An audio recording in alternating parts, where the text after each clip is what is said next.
Hello everyone, this is the Theoretical Doctor and welcome back to my channel.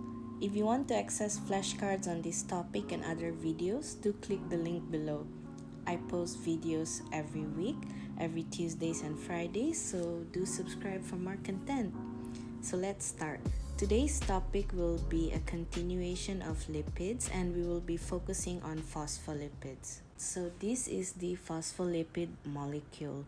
A phospholipid molecule is formed from the condensation of one molecule of glycerol and two hydrocarbon fatty acid chains.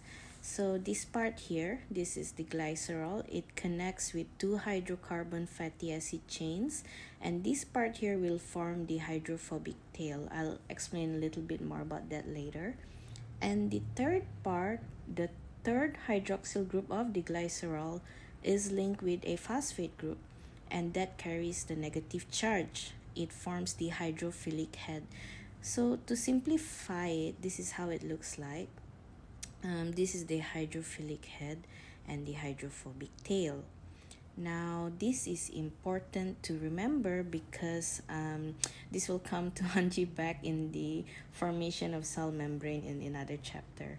So for the third picture over here, it's not necessary for you to remember the structure to detail, but if you can look at it at a structural level, the two hydrocarbon fatty acid chains are different. One has a kink and one doesn't. Phospholipids are amphithetic molecule and forms the cell membrane and membranes of organelles.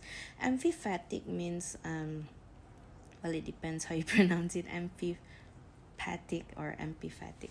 So amphipathic means that they have both hydrophobic and hydrophilic parts. And these phospholipid molecules will actually come together to form the phospholipid bilayer. And a little background about the phospholipid bilayer: it consists of two layers of phospholipid layers. Okay, that's why it's bilayer 2.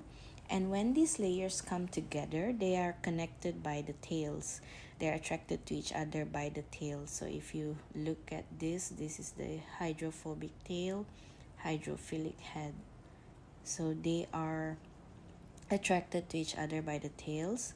So the tails are hydrophobic and the head is hydrophilic. So when the phospholipid bilayer is formed, the hydrophilic head will face outwards into the intracellular or the extracellular fluid of the cell, whereas the hydrophobic tail will face inwards towards the hydrophobic tails because, well, they don't like water.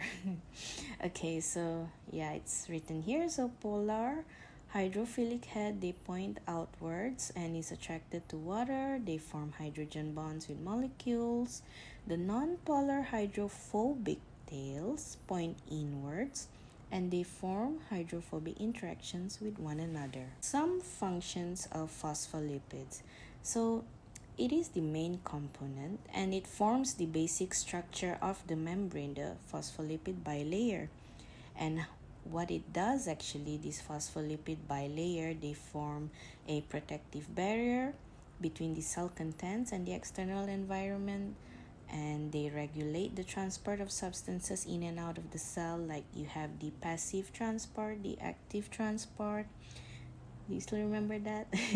Anyway, we'll come back to that in the next chapter. And yeah, it also gives support and helps maintain the cell shapes. Alright, so if you've reached this point, thank you very much. Do subscribe and share this video to those who might find this helpful, and I'll see you soon.